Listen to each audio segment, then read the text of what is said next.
What's a good next card to get? The Card Genie feature of the Travel Freely app prepares customized recommendations for you based off of what cards you already have, your 5 over 24 status, and current offers available on the market. You can even set filters based on if you are looking to open business credit cards, avoid international transaction fees, or earn points with a particular loyalty program. Check out the app for free by using the link in the show notes. Thank you to Travel Freely for partnering with us on this episode of the Geobreeze Travel Podcast.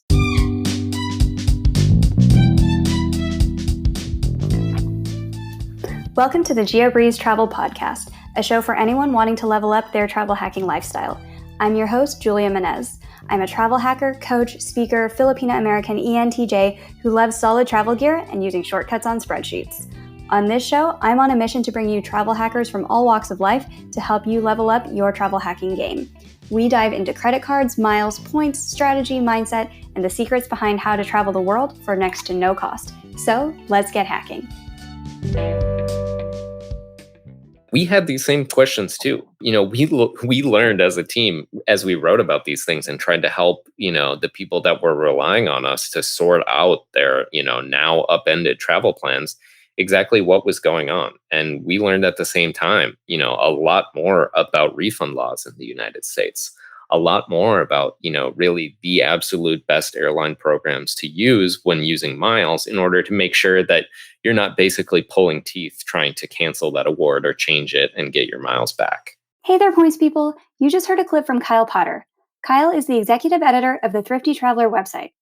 Prior to joining Thrifty Traveler in 2018, Kyle was a political reporter for the Associated Press. In this episode, Kyle and I discuss how to find cheap flight deals and also an amazing trip he got to take on EVA Airways in points and miles with all of the plane's Hello Kitty glory. Check out the link in the show notes to sign up for Thrifty Traveler emails.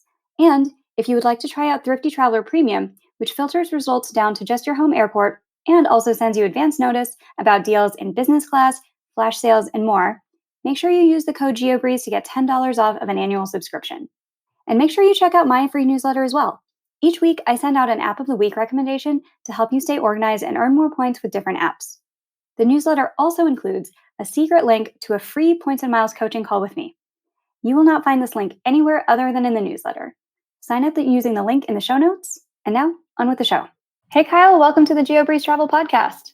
Hey, thank you so much for having me. Of course, we are so excited to have you here today. You work at Thrifty Traveler, which is an incredible brand that we will talk about so much in this episode. But before we get into all of that, tell us a little bit about how you got started and how you got into the game of award travel and points and miles. I am a pretty new entrant into this space, at least relatively speaking. I haven't been doing this for years and decades, nothing close to it. When I think about what really kind of where I started to get my feet wet with this stuff and where my interest really got piqued was a trip that my wife and I took to Vietnam, Thailand, and Japan back in 2017. So not that long ago. And just in trying to piece that trip together, it did a couple of things. First, it just got me down the never-ending hunt for a deal, whether that's for cheap flights or primarily now using points and miles to cover the cost of those flights entirely. And so it did a couple of things. It taught me a lot of the mistakes that I had been making before really diving into travel planning and travel hacking in particular. And it also showed me the power of points and miles because this trip happened to line up perfectly with when I was proposing to my now wife. And so as we were putting this trip together was as I was in the process of buying a ring. So I opened a credit card, had all the money saved up, opened a credit card, paid for the engagement ring using that brand new credit card, earned a boatload of miles, used those miles to book our flights home from Japan. And it was that combination of things, piecing not just one, not two, but 5, 6, 7 flights together and using points and miles to help reduce the cost of it, where I really saw the value. And that's the thing is once you do it in real life or you see someone in your day-to-day life do it, that's the hook that you need in order to start to dive deeper into this world. So this proposal trip was your first? Aside from using Chase points before I understood them or using Sky Miles that I had banked from being a toddler flying with my parents and not really knowing how they worked. Yeah, this was the first time that I had really redeemed points and miles to make a big redemption, and that really wasn't that long ago. Well, congratulations. And also break down the details for us. How did you go about which cards did you open?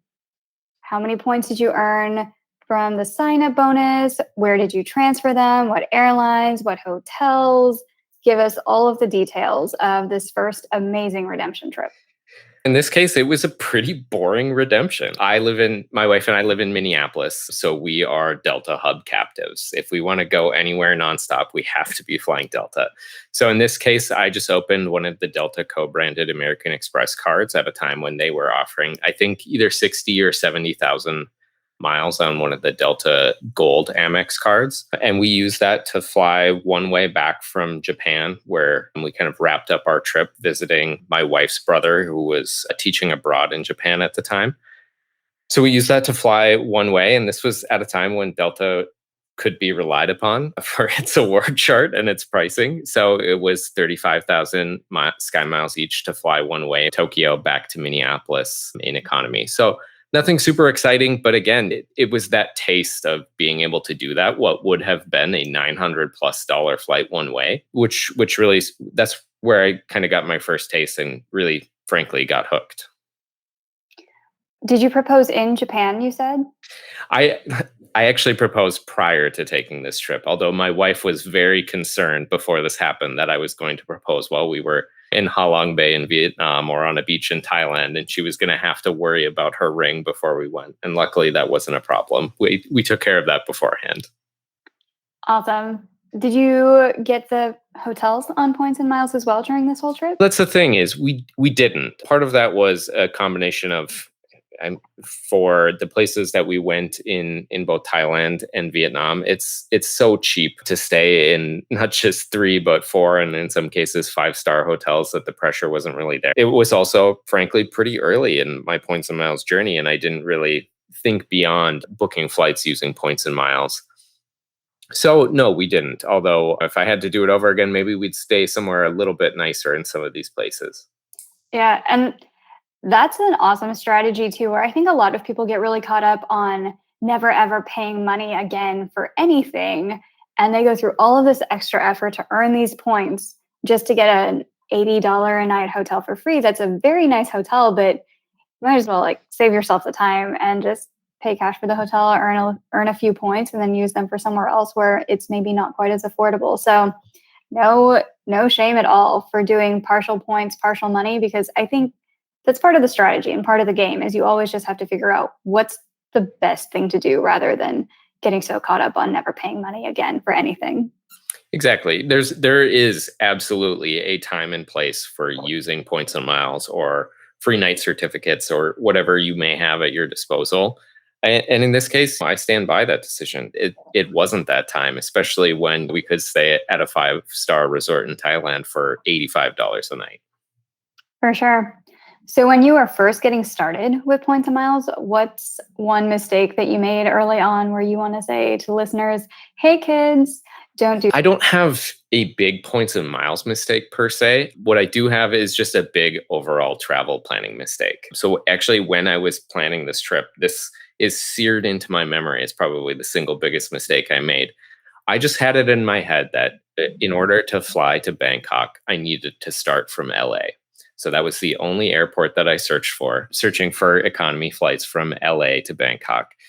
And I booked it and we got a pretty good deal. And then a couple of days later, I just thought, oh, well, what if I search from San Francisco for a one-way flight? And it was $250 cheaper flying Singapore Airlines, which even that, it still hurts me to this day because Singapore Airlines is such an incredible airline. And to save money and to also fly that and also get a stopover in Singapore, it hurts. It still hurts. So to me, the lesson is just cast as broad of a net as you can, whether you're using cash or whether you're using points and miles. The amount of opportunities that you may miss on to use that cash or those points in a smarter way and get more out of them, by broadening your search to maybe just even if it's a nearby city, not your home airport, or if it's casting as wide of a net as possible and searching from all of the major departure airports to get to the place where you need to go. But that really, to me, is one of the biggest keys to getting ahead, that level of flexibility and open-mindedness. Singapore Airport is my favorite. They just give free samples of really nice things. I sampled some $300 cognac, just gave us free Grey Goose martinis. There was this skincare line called La Prairie. They had a $600 jar of face cream, and they just like gave me free samples. I just slathered the $600 stuff on my face. I got a Dior makeover while I was just hanging out in that airport. Singapore Airport is amazing. Not to salt the wound that you missed out on it, but it's amazing. Luckily, I've made it back there. When my wife and I went on our honeymoon, we came back through Singapore, and it that alone salted the wound for me, because and I missed out on another chance to go through that airport and to fly Singapore again. So no harm. It is an incredible place, and if nothing else, people should go out of their way to not just visit the city of Singapore, but fly through that airport, because it is a special place. I'm pretty sure we paid $75 to delay our flight so that we can stay in the airport longer. That is a very wise use of your money. So, were you already working for Thrifty Traveler at this point when you got into points and miles, or how did you kind of incorporate the hobby and the day job? Oh, that's a good one. I was not. And honestly, this is what really started me on that path. It happened pretty quickly. So this big trip that we took through Southeast Asia and Japan happened in 2017. And my wife and I got married in 2018. And in that interim, I just kind of put myself through school, trying to learn everything I can. And I'll be honest, I'm still learning a lot from all of the people, including yourself, in this community. But I decided that I wanted to do something with this. But mostly, my wife and I were getting married. We looked at the budget for our wedding. We looked at the amount of money that we had saved up. And I was like, oh, this isn't going to work. And I realized I needed a side hustle. So at the time, I was working for the Associated Press as a political reporter here in Minnesota. And I thought about the things that I could do in order to make some additional money to pay for our wedding. And the first thought that I had was I could drive for Uber, because the Super Bowl was in town in Minneapolis that year. And I said, oh, this is going to be great. I'm going to be able to drive for the full weekend and then some, and I'm going to make a ton of money. Well, my car only had 4 seats. So Uber did not allow me to drive for them. And so my next stop was to message the guys at Thrifty Traveler and say, hey, can I write for you? And fortunately, they said yes. So I like to tease them that they were my backup option after driving for Uber. But that it's honestly it's amazing, because within a couple of weeks of writing for them just on the side as a freelance writer, writing about points and miles and just money saving travel tips, it became clear that this is what I needed to do. And so pretty shortly, we started talking about doing this full time. And then soon after, my wife and I came back from our honeymoon, this became my full-time job, which is by far the best job I've ever had. That's amazing. And for everybody out there with writing skills, I don't have a ton of writing skills. I like to talk more than I write, which is why I have a podcast and not a blog. But for all of you who have writing skills, there's so many different opportunities and different outlets to freelance and sell those skills to different channels, because it is a very specialized skill to be able to write about points and miles and how to do award travel, because it's very different than just writing about general travel. Like, oh, and then we went down this unassuming path in Ireland with the cobblestone streets and had the best whiskey. Like, it's a very different type of writing, and one that pays a lot more because there's math involved. So anything that has math involved will pay more. So yeah, that's a pretty good career switch.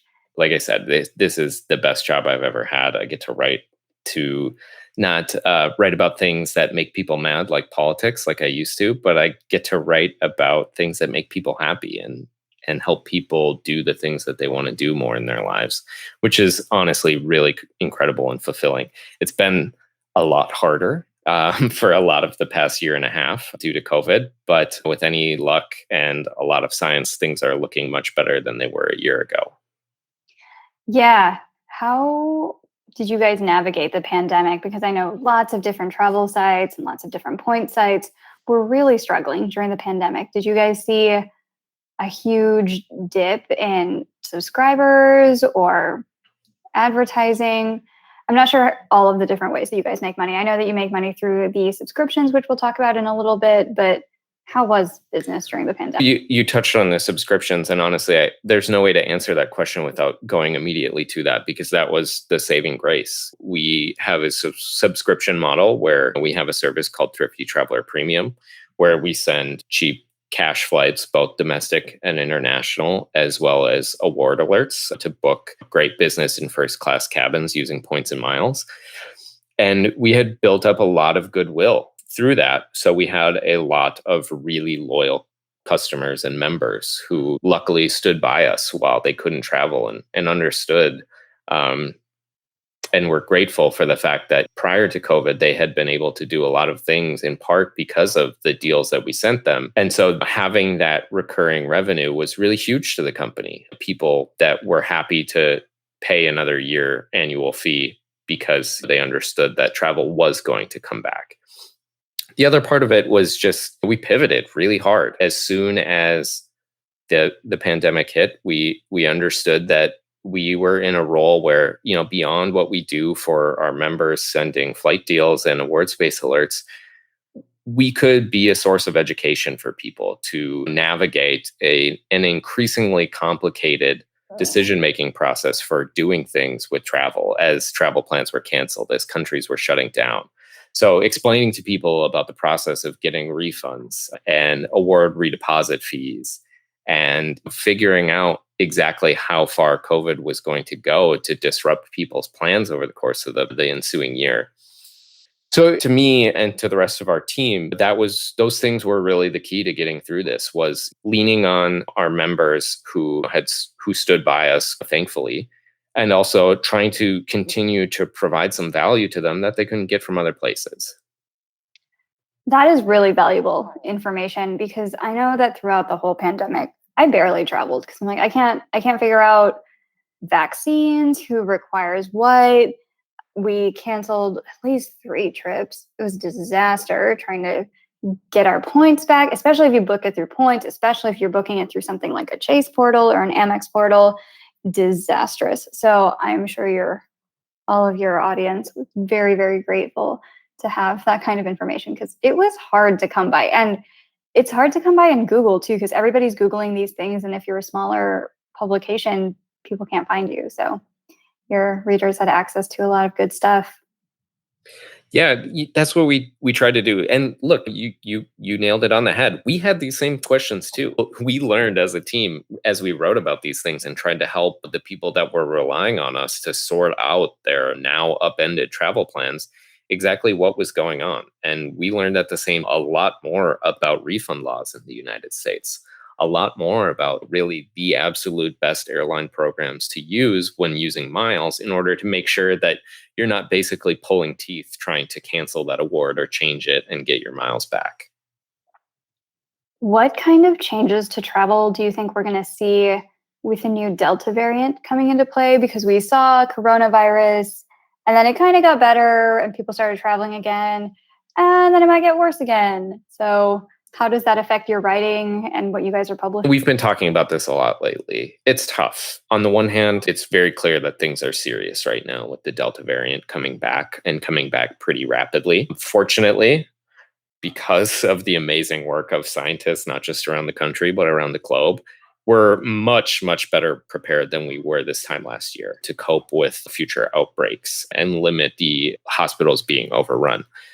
So my hope is that we're going to see kind of a light version of what we saw this time last. I think part of this is going to come down to the fact that when it comes to travel, in some ways the cat is out of the bag. People have come to expect over the course of the last 3-4 months that they're going to be able to travel again. Everyone, you and I, all of our readers and your listener, pretty willingly in some cases gave up travel for a long time, something that they care deeply about in order to make sure that we all got through this together. And now within the past few months, we've gotten to a point where we can do that again. When you think about that, combined with the fact that countries like Italy, like France, like Spain, now the UK, Ireland, I mean, basically look across all of Europe for the most part, they have reopened their borders to Americans, in some cases requiring either proof of vaccination, negative COVID-19 tests, or both. It's going to be hard for that to get clawed back, to shut down borders again. So in some ways, it feels like we're in an intermediary period where we need to crush this latest outbreak of cases and prevent things from getting worse. But my hope is that this isn't going to have any longer term effects on travel. Certainly everyone's on edge, but if we can get through this and get more people vaccinated, we can get back to travel, and probably most importantly, relatively worry-free travel. And more convenient travel, because I know that. So I'm in Jersey City, and it is a pain to find a PCR test or anything. I'm pretty sure I got super scammed last time, and they charged my insurance like $1,000. It was like for a COVID test. It was awful. So I know that all of you listening very closely watch your points posting to your credit cards and everything. Those are small potatoes. Watch what's posting to your health insurance and all those medical bills, because that's where you are going to get thousands of dollars back if you check that. So sidebar there, but hopefully travel gets back to a little bit more hassle-free at some point in the future with the world, because I know we're all ready for it. Yeah, absolutely. I think you're right. And I hope you're right. And I know that you guys are sending out tons of deals, because I am on the Thrifty Traveler premium list, and there's more than one per day email of here's a good deal, here's a good deal, here's another good deal. How many of these are you guys sending out per week? And how are you getting all of this content? How many of there are you on staff? Or is this just robots? It is not robots. This is all humans who know the best ways to search for cheap flights, and in some cases know the best ways to search for award space that others aren't finding to use those points and miles. It depends. It depends on where you are and how many airports you have selected. So the way that our service works is that you sign up for Thrifty Traveler Premium, and then you get to select how many airports you want to see deals from. You can just pick your small airport in Iowa or Florida, or you can pick every airport in the country, or just pick your own hometown airport and then New York City and San Francisco and LA and Seattle, and see what comes to you. Generally speaking, we tell people to expect 1 to 3 emails. And especially if you live in smaller town USA, that's certainly going to be on the lower end of that scale. But the deals are out there. And there's been a lot of talk as travel has ramped back up through the spring and into the summer that these deals are disappearing. And I think it sounds like you can vouch for the fact that that is not the case. There still are great deals out there, especially if you're willing to use some cash for a cheap flight within the United States, down to the Caribbean, over to Europe, or wherever you're looking to go as you head out on your first big trip or your next big trip. Absolutely. I can very much vouch for there are deals happening. They are flooding my inbox. I posted an Instagram story of, hey, Thrifty Traveler, how many vacation days do you think I have? Because not this many. And yeah, there are definitely deals out there. And I know that people ask me all the time, is there a way to quote unquote travel hack without having to open a whole bunch of credit cards? And one way is to just find cheap cash deals where you can save a lot of money. You don't have to get more credit cards if you just know where to get cheap cash deals. And aggregators like Thrifty Traveler is one of the best ways that you can do that, so that you are not trying to do all of this research on your own and being like, okay, let me check Expedia, and now let me check Kayak, and let me check Google Flights, and let me check Southwest, because they don't let anybody look on their site except for them. So yeah, just finding somebody to do that for you, like the guys at Thrifty Traveler, is amazing. How much is the subscription? It's $7.99 a month or $50 a year. We have the kind of two-tier option. So certainly if you're interested in getting those cash deals, the annual subscription is a much better deal. And also, we let readers know what some of these flights would cost if you want to use Chase points through the Chase portal, or use Amex membership rewards points, or use an Amex Business Platinum and get 35% of your points back on your preferred airline. There are ways to dive deeper into this world that starts with cheap cash fares than just booking that cheap flight. But in a lot of cases, at least to me, paying, for example, $142 to fly from Minneapolis to the US Virgin Islands through the end of the year and into 2022 sounds like a pretty good deal. For sure. So how big is Thrifty Traveler? How many of you guys are there who are searching for all of these deals and writing up these newsletters to send to the mailing list?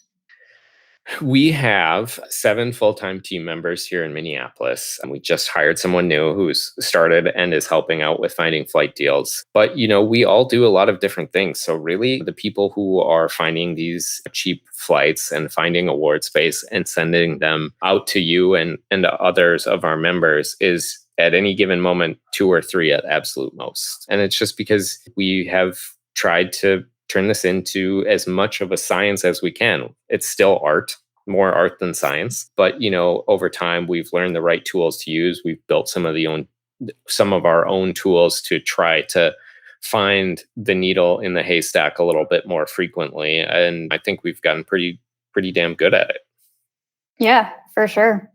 So with all of these different flight deals and all of these tools that you've gotten exposure to, what's the best trip that you've ever gotten to take on points and miles? It has to be my honeymoon with my wife and I. So we booked EVA Air's Hello Kitty flight from Chicago to Taipei and onward to Bali in 2018, the day after we got married. And that flight will always be seared into my brain as one of the strangest and coolest and most amazing experiences of my life. Flying business class, surrounded by Hello Kitty. I mean, Hello Kitty menu, Hello Kitty barf bag, Hello Kitty on the IFE screens. It's everything. It's more Hello Kitty than you could possibly want, and somehow it's not enough. And I am not a Hello Kitty person. I'm a very average white male. And it was still it was an incredible experience. And EVA Air is my absolute favorite airline to this day, largely because of that experience. Hey there, points people. Are you interested in learning some next level tips about cards, airlines, hotels, stacking, where to find award availability, and more? Check out the Patreon at patreon.com/geobreezetravel. There, you'll find recordings of all of my monthly masterclass hangouts, as well as some special bonus content.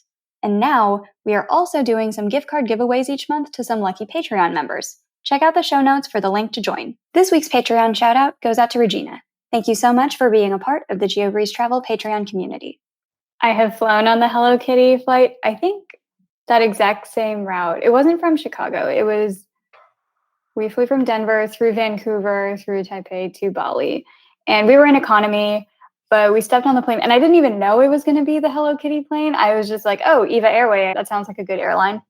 And we got on the plane, Hello Kitty, everything. Like the outside of the plane is painted in Hello Kitty. And we're approaching it and we can see it from the jet bridge. And my husband's like, is that our plane? And I'm like, yep, that's our plane. And he's like, is this how you got cheap flights? Because we're on the children's plane? Is this a children's flight? Are we surrounded by screaming children for the next 12 hours? And he was like, low-key panicking, where he's like, oh my God, they're just gonna play cartoons and music like the whole time. Like we're gonna be put into the children's section. The seats are gonna be even smaller because they're Asian children. There was this whole why is this flight cheap? How did you get a good deal?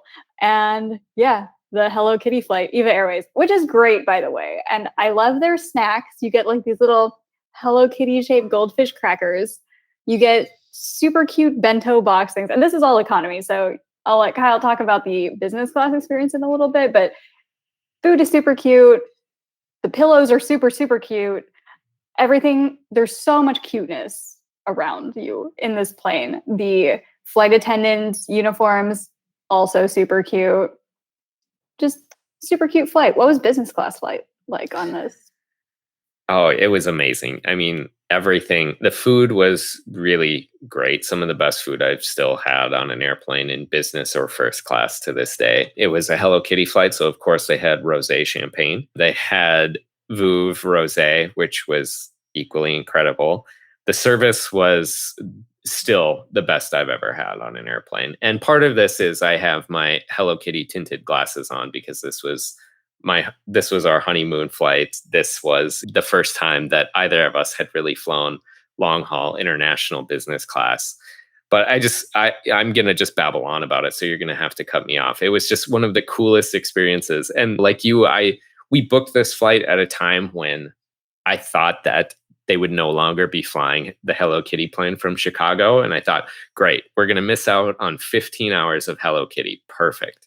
And then as the flight came closer and closer, it became clear that we were going to be on this Hello Kitty flight. And honestly, I'm so glad that we were, because from start to finish, even with the Hello Kitty shtick aside, it was a phenomenal flight. But that Hello Kitty part of it just elevated everything. And so I wrote a story about this after the flight where I ranked all of the amenities on a Hello Kitty scale. So the Hello Kitty barf bag got 5 Hello Kitties. Some of the other amenities, like the slippers that didn't have a Hello Kitty logo on them, got 0 because you couldn't rank them on the Hello Kitty scale. It's ridiculous in the best possible way. And this was ranking it as how Hello Kitty-esque each amenity was. Like, oh, the rosé champagne, it's pink, so it gets a couple Hello Kitty stars. But the barf bag has all of the characters on it, and the pillow has all the characters. Was there like a blanket? Did they give you pajamas that were Hello Kitty? Like, did they give you headphones that had Hello Kitty ears? What else? What was the most Hello Kitty amenity?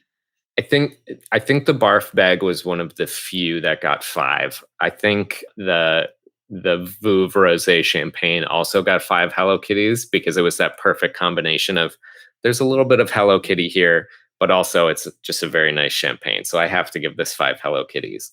And the pajamas got none. They were just kind of the standard EVA business class pajamas, which were amazing, but no Hello Kitties. So that got 0 Hello Kitties. How much would this experience have cost if somebody just paid money to do this?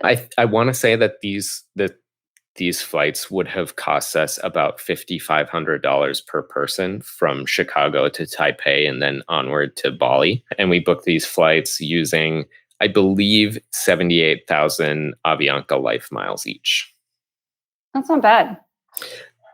No, it was a great redemption, and that's still bookable today, so far as I know. Still Hello Kitty. Still Hello Kitty, not in Chicago. I think it shifts around every couple of years, but it's definitely worth looking out for it and trying it if you haven't yourself. Sounds good. And where did you guys stay when you were in Bali? Was it a points hotel or did you do another one of the just cheap cash fare Asia hotels?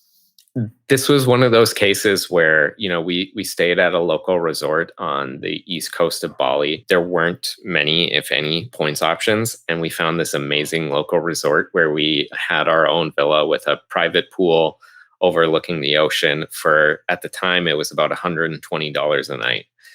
And that would have been easily probably 900, $1,000 per night, basically anywhere else in the world outside of Southeast Asia. So it was one of those cases where doing something like booking it through hotels.com to earn, credit for, booking 10 nights, get the next one free was the best that we could do to stay in an amazing place that we really couldn't have done any other way. That is incredible. And these are some of the deals that you can find on Thrifty Traveler too. Do you guys do hotel stuff or just flight stuff? Yeah, every once in a while we'll send out deals for the best hotel deals that we can find just on thriftytraveler.com, as well as sending them to just our free daily newsletter. Oh, good. So you have a free newsletter as well as a premium one. Yep. If you go to thriftytraveler.com, you'll get a prompt to sign up for our newsletter to get a flight deal every once in a while, as well as just our guides for using points and miles, news in the airline industry, which is always changing, and everything else we do. Amazing. And with everything that you have learned in points and miles and great award flights and everything so far, what would be your number one piece of advice that you have for listeners today that if you could sum it up for one Instagram quote card, what would it be?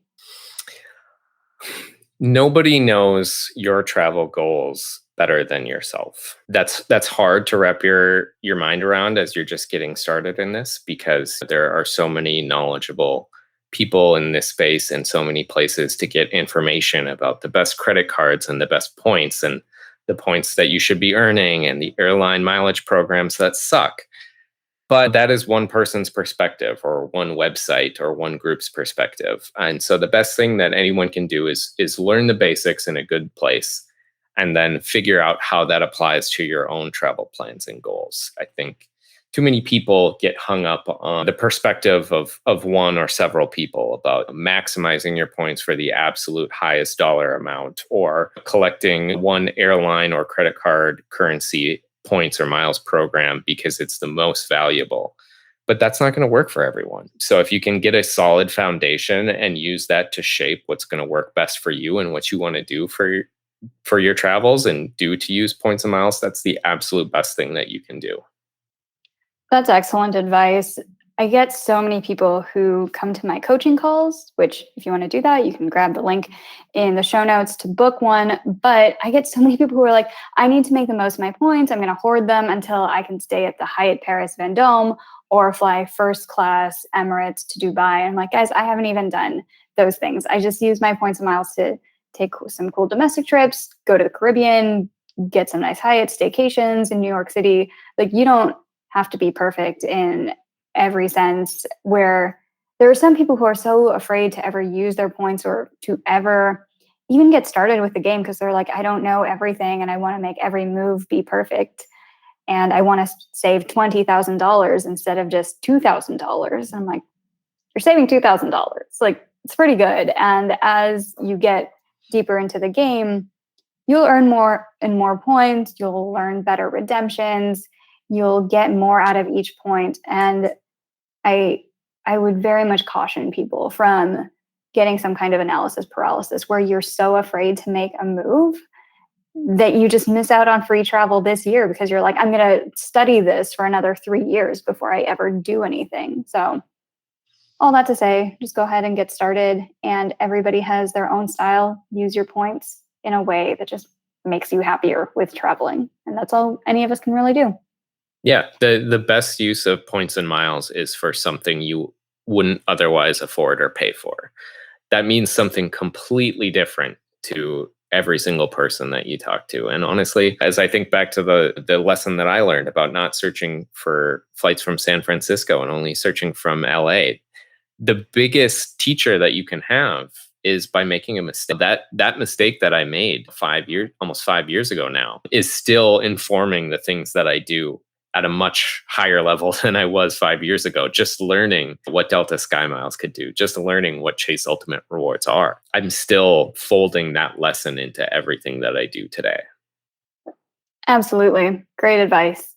And speaking of great advice, can you give a shout out to somebody else on the internet that people should go follow for awesome points and miles advice?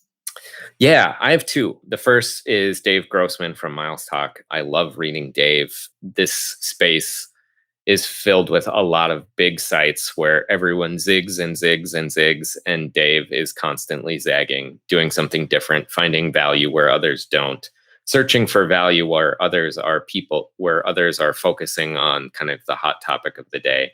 So Dave at Miles Talk is a great resource to make sure that you're finding the things that other people are missing. And I would be remiss if I didn't mention Spencer from Straight to the Points. Nobody does award alerts better. I try, trying to find award space for people to use their points and miles and have an amazing, luxurious first or business class experience. But Spencer is honestly the best in the business doing things that no one else is. So people who especially want to get that $20,000 redemption using their points and miles, flying Emirates or Etihad or whatever to somewhere fancy, you have to absolutely follow Spencer and sign up for Straight to the Points. I concur. I've met both Dave and Spencer in person now. We all get to hang out in New York for an industry event Both great guys, awesome value. And I subscribe to the Straight to the Points newsletter as well. And he sends out a lot of content for how to get these business and first class flights on points, walks you through exactly what the transfer partners are. It's a great newsletter. You should subscribe to it. And where can we find you on the internet, Kyle? Yeah, I personally am most active on Twitter at kpottermn. Otherwise, I and my team are publishing stories every single day at thriftytraveler.com. You can go to thriftytraveler.com/premium to sign up for our premium flight deal notification service. And Thrifty Traveler on Instagram, Twitter, Facebook, all of the social things.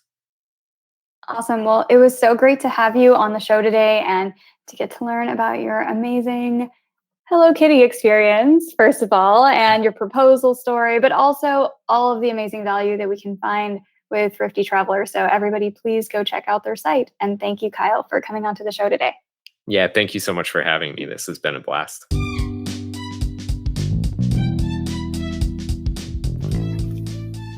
Thank you so much for listening to today's episode of the Geobreeze Travel Podcast. If any of the cards mentioned in today's episode piqued your interest, please check out the links in the show notes for more information on any of the cards. Also, if you apply for a card using the links on that page, I may receive a commission too, so please and thank you. P.S. I hear the links work better in Internet Explorer or Safari, and sometimes the credit card applications tend to glitch out in Chrome. Additionally, it would mean the world to me if you could subscribe to this podcast, leave a 5-star review, and share it with a friend. And if you would like to make even more travel hacking friends, please sign up for the Patreon to access our monthly masterclass hangouts. We dive deep into a particular points program each month, and you'll get to ask all of your travel hacking questions and enjoy being around other people who enjoy points and miles just as much as you and I do. If you would like an invite to the next one, head over to geobreezetravel.com/hangouts to sign up to be on the invite list. Take care and happy travels!